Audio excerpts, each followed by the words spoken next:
With their football fortunes entrusted in the charismatic leadership of Coach Lou Holtz, Minnesota's Golden Gophers breathed the refreshing air of optimism into the Hubert Humphrey Metrodome for their season opener against Rice.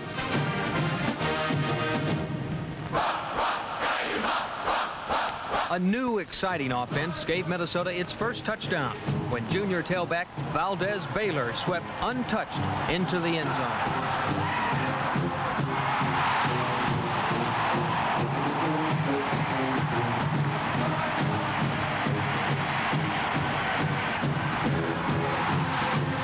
Behind the crisp blocking of a veteran offensive line, Baylor was at the forefront of another assault.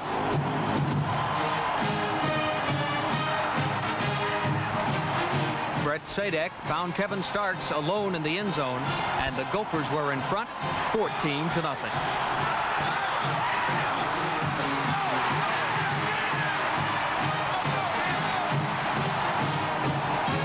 Late in the half, Rice drove 63 yards and hit the scoreboard with an Overton to Burnett pass. In the third period, Overton sparked another Rice attack, which tied the game.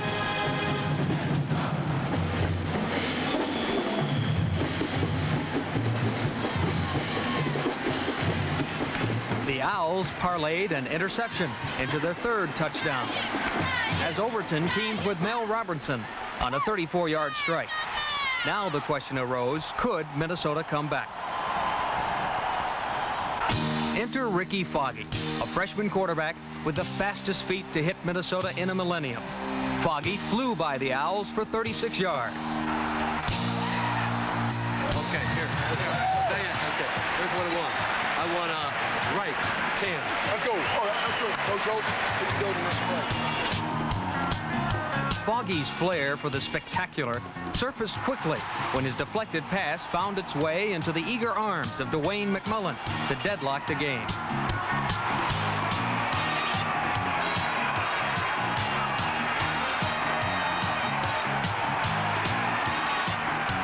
Freshman Gary Had, number 68, stripped the ball from Overton, and Steve Thompson recovered. Thompson's exuberance was curtailed when his dash to the end zone was disallowed. The momentum belonged to Minnesota, and David Puck assured that the turnover would not be wasted.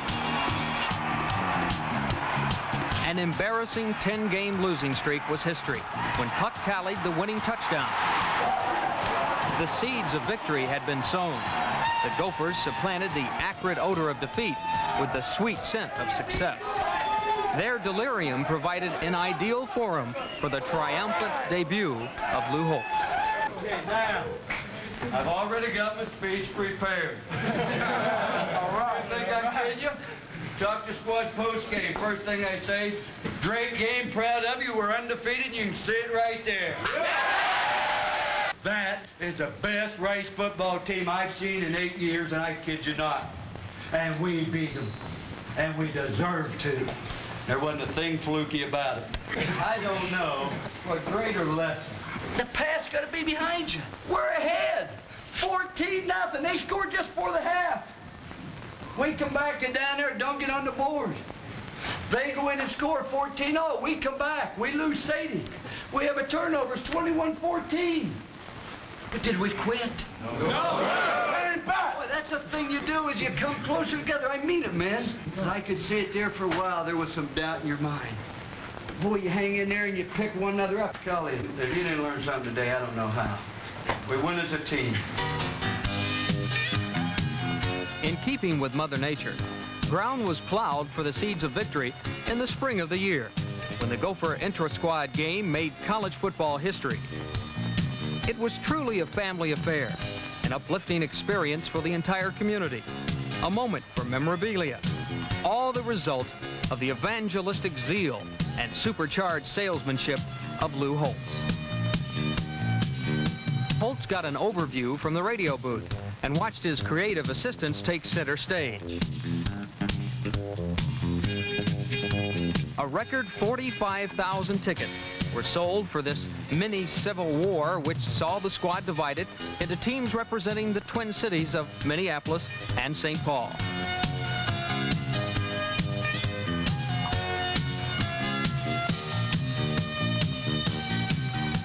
won is unimportant. What mattered was new fans were found, and the gospel of Gopherism was spread in a wholesome, exciting environment.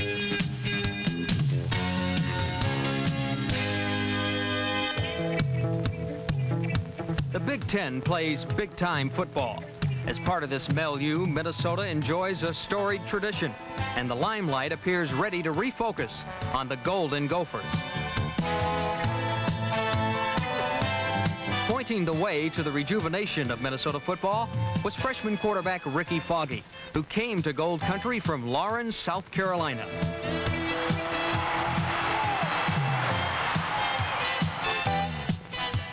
The newest Nova in the Gopher galaxy, Foggy fit like a glove into the all-new versatile offense of Coach Lou Holtz.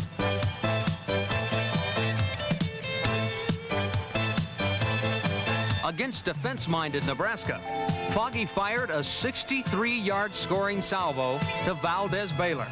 This was just one of his 10 touchdown passes for the season. Ricky, the fourth-rated passer in the Big Ten, threw for more than 1,000 yards. Foggy victimized Ohio State when he and Mel Anderson beat the Buckeyes on a perfect fly pattern.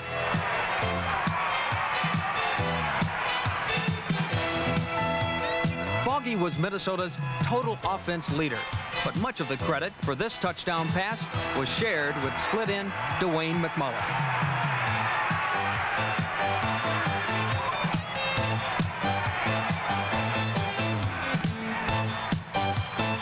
In the waning moments of the Northwestern game, Ricky carried the Gophers to the threshold of victory with a pass to Mel Anderson.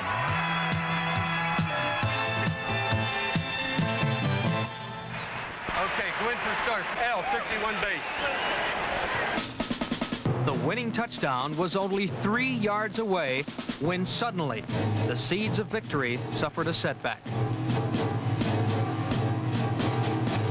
It was a painful error, but part of the maturation process for Foggy, a budding star who found defeat an inconsolable experience. Overcoming adversity was a trait Foggy learned well. He used all the weapons in his arsenal, including local freshman walk-on Tom Seary. Ricky helped McMullen become Minnesota's all-time leading receiver. Dwayne's career totals: 95 receptions for 1,627 yards and 15 touchdowns, all U of M records. Indiana presented the opportunity for Minnesota's first conference victory. Okay, D, get a turnover. Trailing 7-6, quarterback Andre Harris responded to the plea of Lou Holtz with an interception deep in Hoosier territory.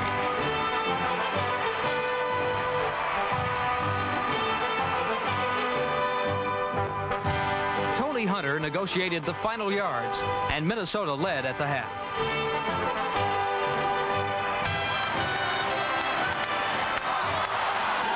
Give me a lid. Lid. 709 ZPW. Lid 709 ZPW. Here's touchdown. Early in the third period, Foggy and McMullen collaborated on the longest touchdown pass of the year in the Big Ten. It covered 79 yards and left Indiana shell-shocked.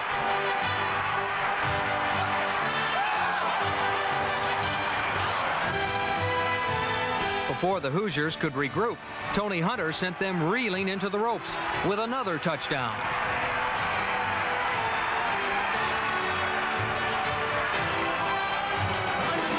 On the backside. On that 709? They're bringing him underneath. On the backside. But the guard should pick up one. The center should pick up the other. Should be. Hunter administered the knockout punch by toting a shovel pass 67 yards to a touchdown. A blue-chip running back whose career was plagued with nagging injuries, this was Tony Hunter's finest hour, and it capped a smashing Minnesota victory.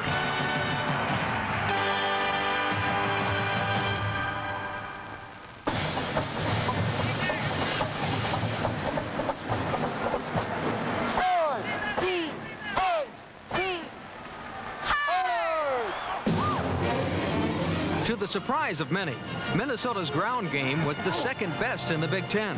The Gophers averaged more than 200 yards per game, and their top running back was David Puck.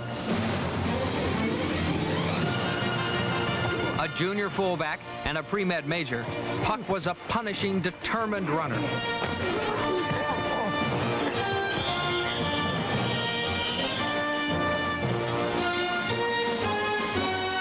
Others who got the ground game in gear included Tony Hunter,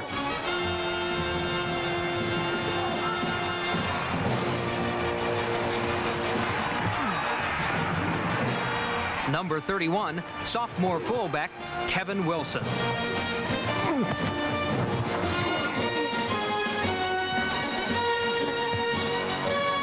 And number 37, Valdez Baylor.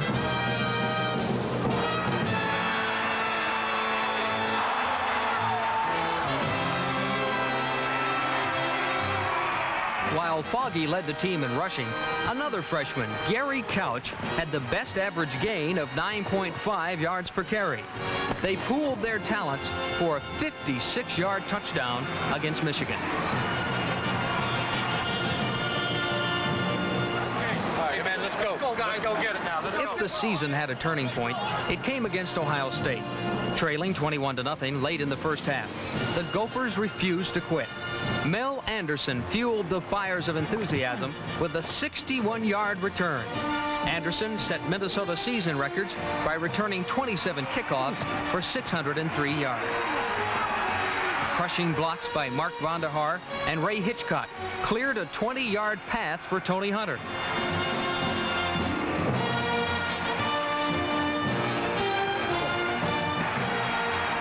On 4th and goal, Foggy's pass was caught neatly by Kevin Starks for a touchdown.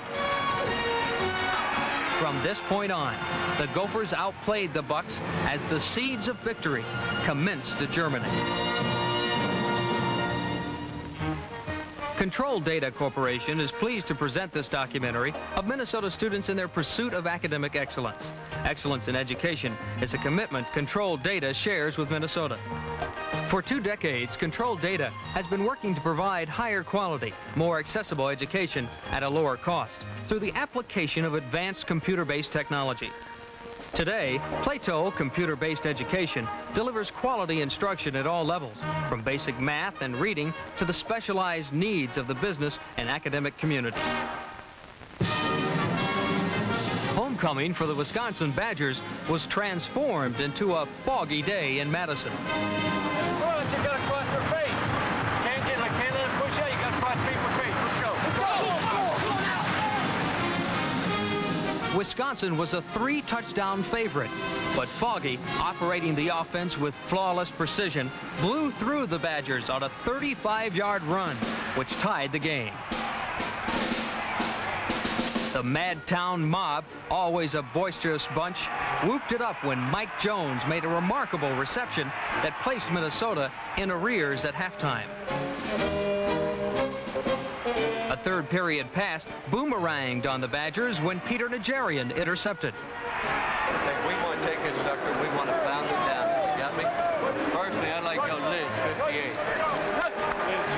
By now, the nickname Sweet Feet had been laid on Foggy, and Ricky made that appellation prophetic.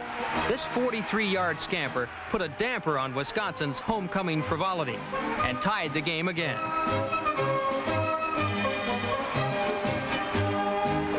The Badgers fought back to a first down at the Minnesota 12, where they ran into Joe Christopherson. It was gut check time for the Gopher defenders, who were sparked by Pat Hart and Joe Stepanek. On 4th down, Wisconsin gambled and was submarined by Norris Wilson as the Gophers concluded a gallant goal line stand against the bowl-bound Badgers.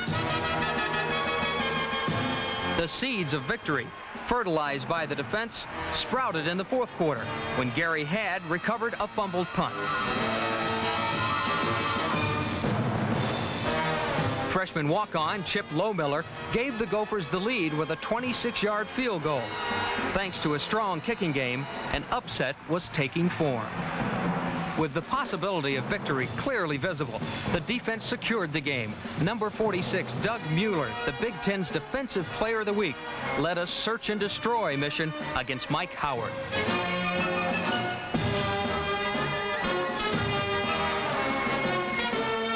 Urged on by Lou Holtz, Gary had, on the final play of the game, interred Howard and returned Paul Bunyan's axe to Minnesota.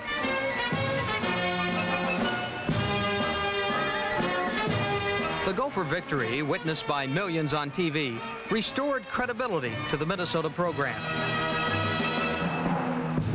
This foggy day in Madison illuminated the faces of Athletic Director Paul Giel and Coach Lou Holtz.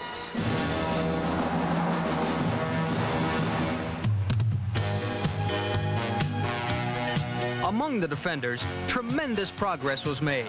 And while they all played with enthusiasm and determination, one man stood above the crowd. That was number 32, junior linebacker Peter Nigerian. Voted the team's outstanding defensive player, Nigerian led the Gophers with 144 tackles. A pre-med major, Nigerian was an all Big Ten linebacker. Number 20, Larry Joyner, another junior, was named Minnesota's outstanding special teams performer.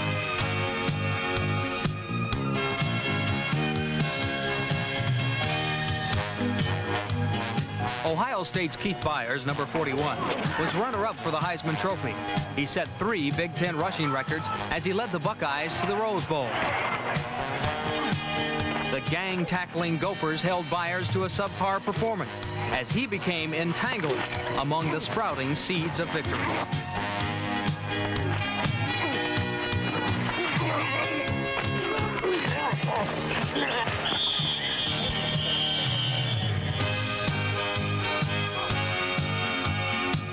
Michigan State, one of 6 Big Ten teams to earn a bowl bid, found Minnesota's goal line defense, sparked by Dwayne Dutrell, Kerry Glenn, and Andre Harris, tougher than a cheap steak.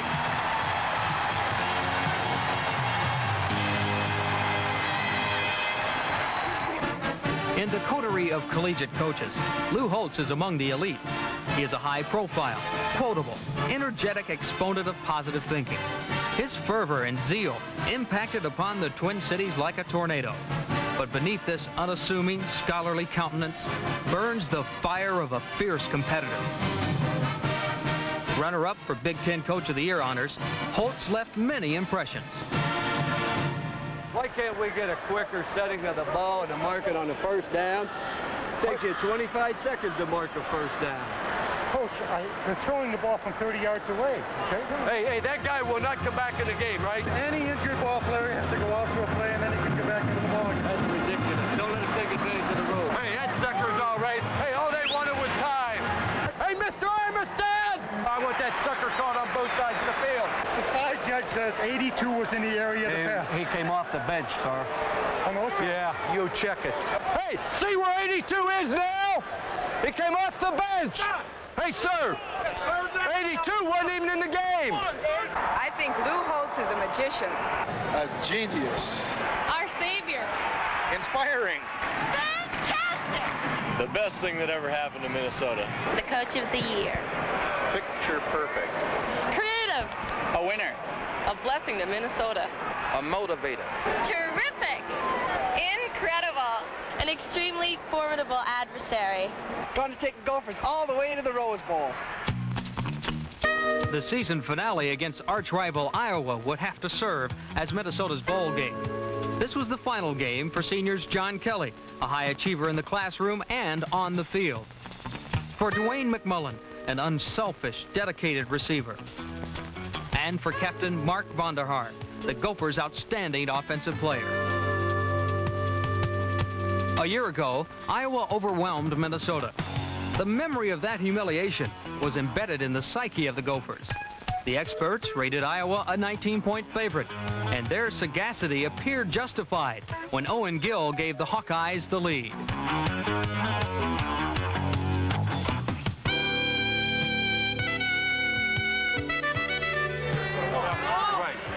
Right. 300. SDR. at stake but their pride, the intrepid Gophers rallied. It was poetic justice that David Puck from Cedar Rapids, Iowa, should lead their charge.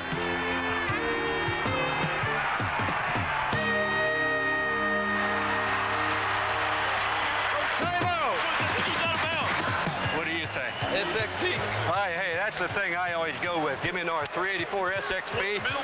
No, I want it right there. You tell the flanker to get right underneath the goalpost. You look at the X back here, but look off first. Okay. On 4th and goal, Ricky Foggy, Minnesota's most valuable player, connected with Kevin Starks for a game-tying touchdown.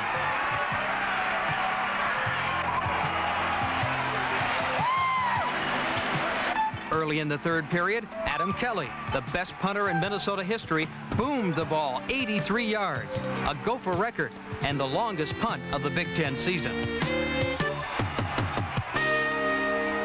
The sprouting seeds of victory were hit by a hailstorm when Bill Happel tied a Big Ten record with a 95-yard touchdown return. Minnesota's mettle faced its severest test. The underdog Gophers would have to come from behind to realize their dream of an upset.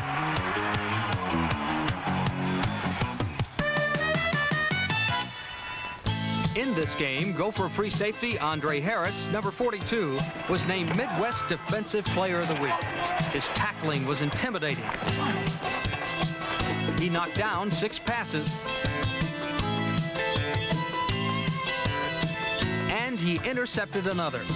A 4-letter man in football, the hard-working Harris was a deserving winner of the Bronco Nagurski Award as Minnesota's most improved player. The swelling Gopher defense forced Gill to fumble, and Donovan Small recovered for Minnesota. Hey, Low Miller, can you hit it? Yes, sir. Let's Nick hit it. All right, Chip, hit it back, you guys. The turnover set up a second field goal by Chip Lowmiller, and the Gophers trailed by just 1 point.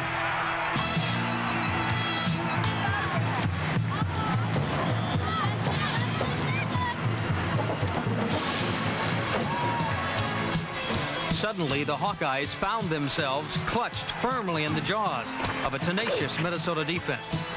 Wherever the Hawks ran, they found a swarming horde of Gophers, all in a fearful state of distemper.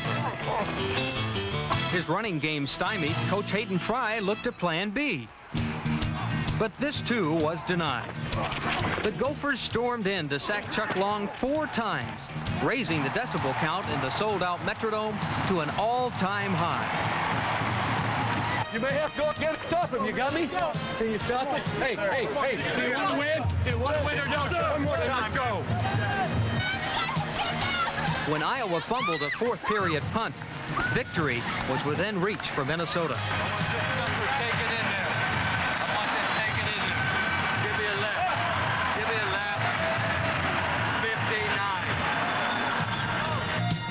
It took just 1 play for Gary Couch from Davenport, Iowa, no less, to score the game-winning touchdown. In just 1 season, Lou Holtz resuscitated a moribund program and made Minnesota competitive. That prized pigskin trophy, Floyd of Rosedale, was returned to Gold Country. The seeds of victory had been sown, fertilized, cultivated, and they had sprouted. Finally, their shape became clear.